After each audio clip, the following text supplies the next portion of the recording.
Welcome back and going straight to West Bengal where Home Minister Amit Shah, those live visuals that we're putting out on your screens, we're understanding the Home Minister has now reached the Vivekananda House, which is his first stop in this packed two-day trip to the state of West Bengal. Those live visuals on your screens now. You can see the Home Minister there. He's being greeted.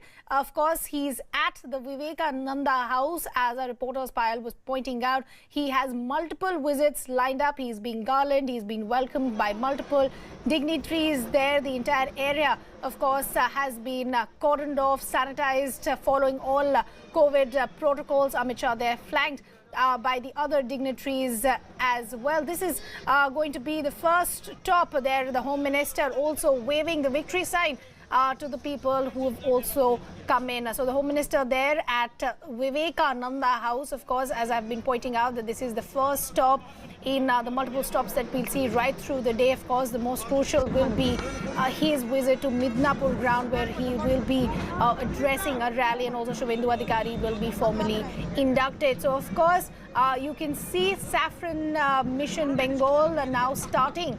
You had already seen BJP President JP Nadda. Now the Home Minister on Mamta Didi's turf. There he's garlanding the statue as well, praying to the Vivekananda statue.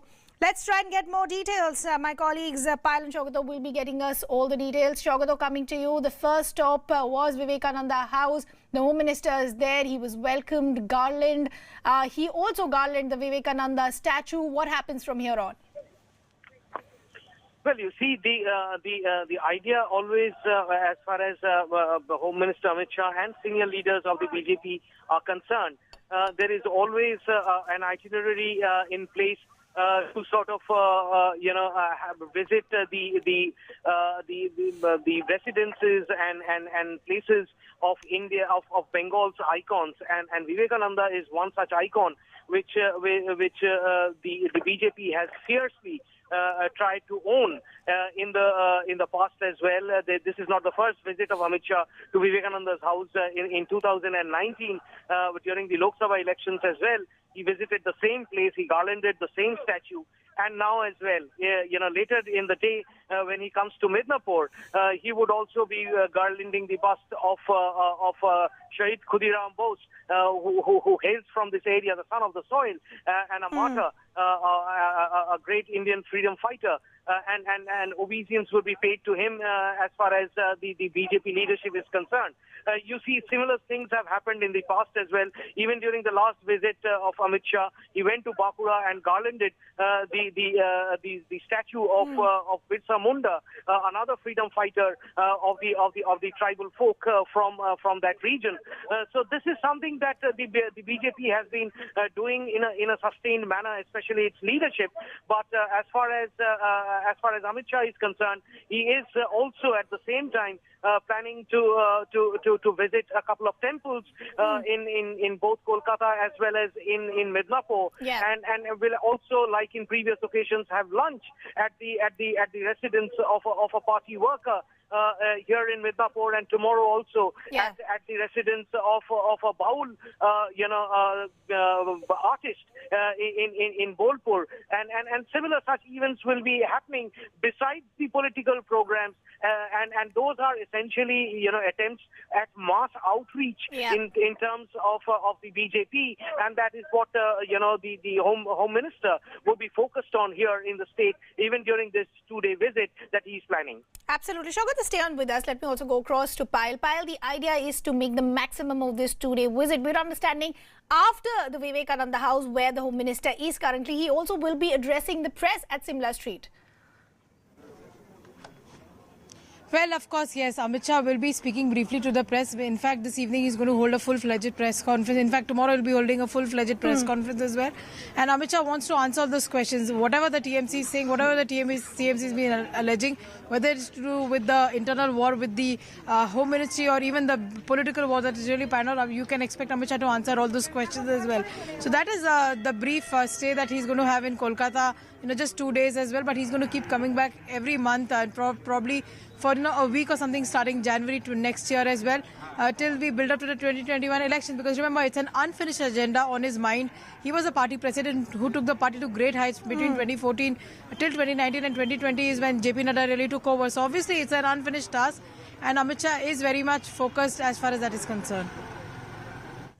Right. Payal, as we continue to focus on this high-profile visit of the Home Minister in West Bengal, it's also important to understand what is camp TMC feeling. Of course, Mamata Banerjee time and again has said that we are not worried because of leaders who have to leave us, can leave us. We are not worried with this mass exodus. But what is the internal sources telling on the ground? Are there rumblings in the camp TMC? Are they worried because of this aggressive campaign that they're seeing by the BJP?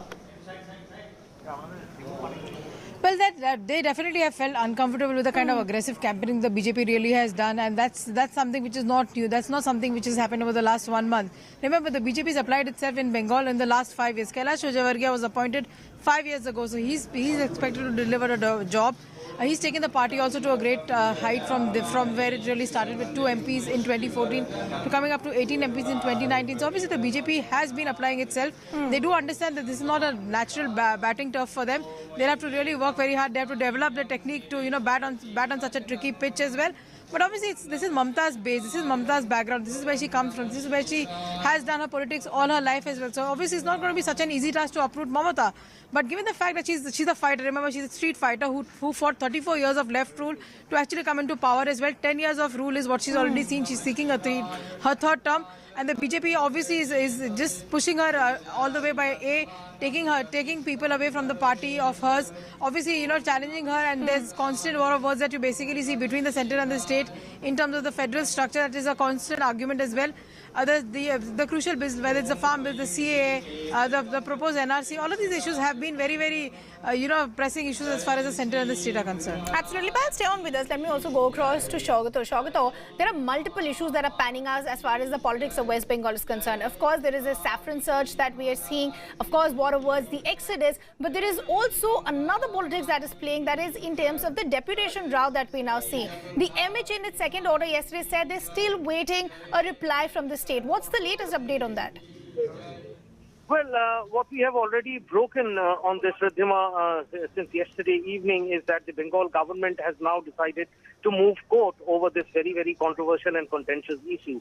And the Bengal government is planning to move the Supreme Court on this. Obviously, there are two sides to the story. The central government obviously argues that the service rules of the IPS officers make them, bound to the central government's wishes. And their deployment is decided by the centre. These IPS officers, as per norms, are basically loans to the state government, and the state government has only as much say in their deputation as long as they are deputed in the state, during their tenure. But if the centre so wishes, it can always call them back and redeploy them wherever they want to. Obviously, this particular case is a matter of great contention because all the three IPS officers who have been identified by the centre, the IG South Bengal Rajiv Mishra, DIG Presidency Range Praveen Kumar Tripathi, and SP Diamond Harbour Bholanath Pandey.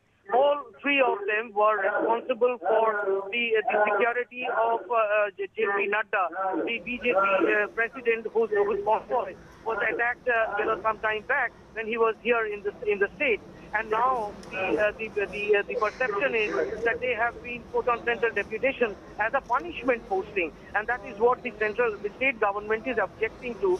Here, obviously, the state government's logic is that no matter what the service rules state, it's a matter of federal structure which is ensured and guided by the constitution of the country, and one cannot intervene and interfere with the state's rights over law and order, because law and order is a state subject, and forcefully pulling these IPS officers away from the state is a direct infringement on the federal rights of the state government, and that is the reason why they have now decided, the Bengal government has now decided to knock the doors of the highest court of the country, which is the Supreme Court. So obviously you can understand that this particular issue is far from over. Although these three officers have already been given alternative deputation, by the center in ITBP, in SSB, and so on and so forth. But still, none of them have still been released by the state government. The matter is going